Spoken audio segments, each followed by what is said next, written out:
कि जो भारतीय जनता पार्टी के शासन काल में जो भ्रष्टाचार हुए, उस पे कंप्लेन हुआ, उसकी जब जांच अभी हो रही है 14 साल के बाद, तो उसमें हेमंत सरकार को जोड़ा जा रहा है। तो तत्कालीन मुख्य सचिव और तत्कालीन मुख्यमंत्री 2017 में बोलते हैं कि इस पे मामला बनता ही नहीं है, रघुवर जी और राजवल्लभ वर्मा जी, और वो केस को ड्रॉप कर दिया गया। नतीजन वो पदाधिकारी राज्य सरकार में बना रहा और राज्य सरकार के पास में ये मजबूरी है, अधिकारियों की कमी के कारण उनको पदाधिकारी बनाना पड़ा। लेकिन कहीं ना कहीं भारतीय जनता पार्टी ने यह नैरेटिव सेट करने का प्रयास किया कि ये जो छापेमारी की घटनाएं हैं, ये घटनाएं पूर्णतया वर्तमान सरकार के कार्यकाल के भ्रष्टाचार का नतीजा है। कि श्रीमती पूजा सिंघल के विरुद्ध विभागीय ज्ञापन संख्या के द्वारा उपायुक्त खूंटी के रूप में पदस्थापन अवधि में बरती गई निम्न अनियमितता के लिए article of charges, imputation and misconduct of misbehaviour तथा साक्ष्यों की तालिका अंतर्गत की गई है। तो जब ईडी का रेड हुआ तो इस प्रकार से पेंट हुआ कि ईडी घुस गया, लेकिन घुसने के पहले की जो कहानी है वो है कि सीबीआई एक केस पे, जिन पे रेड हुआ, उन पर 2008-9 में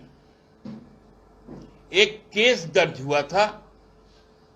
जो मनरेगा से संबंधित था। जब वो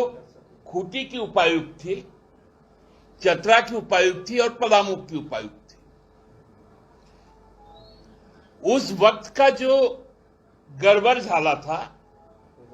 उस पे कंप्लेन हुआ था और वो कंप्लेन करने वाला जेवीएम था। और राजनीति में सबसे शर्मिंदगी की बात है, आज तब के जेवीएम के नेता, आज के भाजपा के नेता पाठ पढ़ा रहे हैं हमारे मुख्यमंत्री को। मतलब बेईमानी और मक्कारी की, मैं मक्कार शब्द यूज कर रहा हूं, बेईमानी और मक्कारी की हद है कि जो भारतीय जनता पार्टी के शासन काल में जो भ्रष्टाचार हुए, उस पे कंप्लेन हुआ,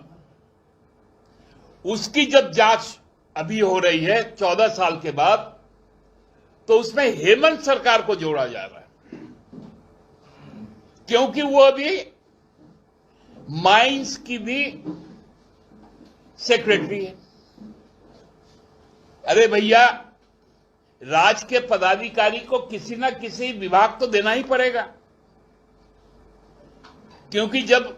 ये मामला सामने आया था, विभागीय कार्रवाई शुरू हुई, तो उस वक्त जो निष्कर्ष आया कि इन पर कार्रवाई होनी चाहिए, तो तत्कालीन मुख्य सचिव और तत्कालीन मुख्यमंत्री 2017 में बोलते हैं कि इस पे मामला बनता ही नहीं है, रघुवर जी और राजवल्लभ वर्मा जी, और वो केस को ड्रॉप कर दिया गया। नतीजन वो पदाधिकारी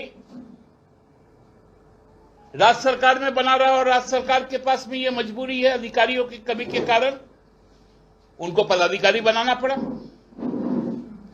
वो तथ्य लेकर मेरे मित्र और पार्टी के मेरे सहयोगी साथी विधायक सोनू जी भी यहां पर उपस्थित हैं। आप लोगों को भी वो पत्र हम लोग देंगे जिसमें उनको ग्रीन चिट मिला रघुवर जी के द्वारा। इसका मतलब भारतीय जनता पार्टी और रघुवर दास के भ्रष्टाचार में शामिल रही थी जो पदाधिकारी, चाहे वो मनरेगा से हो और मोमेंटम झारखंड तक, उसको बचाने का काम पूर्व मुख्य सचिव राजबाला वर्मा जी और पूर्व मुख्यमंत्री रघुवर दास जी ने किया था, और उसका प्रमाण है। वो प्रमाण सोनू जी आप लोगों को देंगे।